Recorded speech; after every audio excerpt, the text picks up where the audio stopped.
Hello everyone. In today's episode of No Sweet Talk, we are going to listen to Dr. Nikita Gune, a consultant pediatric dentist from Mumbai, and she is going to present a review of 2 books. She also has a Facebook group, The Eclectic Book Reviews. You will find the link to that in the description below. So let us listen to Nikita. It is said that the answer to every question can be found in a book. And it's no different with the ones we are discussing today. Why is the world currently suffering from an obesity pandemic?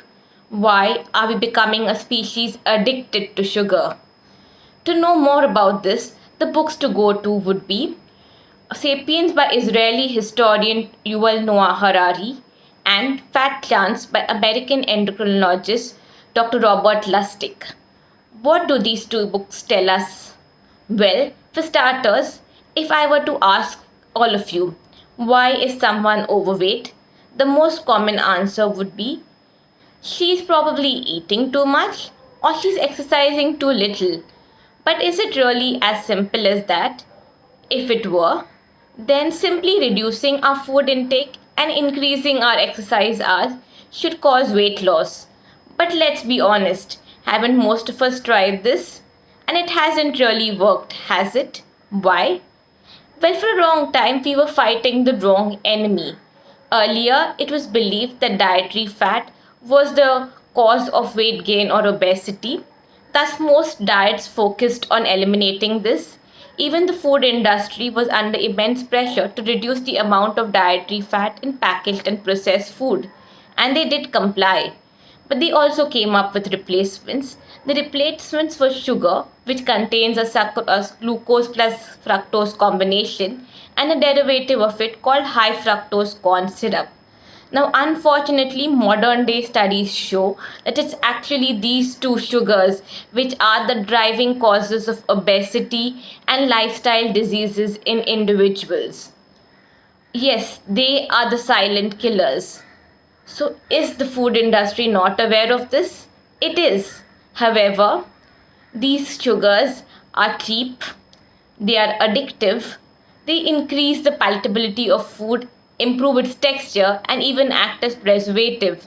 Considering all these advantages, food industries are reluctant to change. So you might say, that's okay, at a personal level, I'll just avoid all these products. But believe me, it isn't so easy. They are just about everywhere, in every packaged and processed food you can get your hands on. Be it the sauce you put on a pizza, the jam you put on a toast, or even the cake you eat. They are unavoidable, and they are most of the times hidden in food. Which brings us to the second reason why we are failing to fight obesity. Reason being that it's not today about just diet or exercise. It's no longer a personal battle. It's a public health battle because we need to change the obesogenic environment we are living in. What is this environment? Well, for starters, most of us live in a capitalism-driven economy, which driving principle is increased economic growth, and the sugar industry is an essential component of it. Secondly, these kind of economies foster a principle in us that every action deserves a reward, and the most common reward we reach out for is packaged and processed food.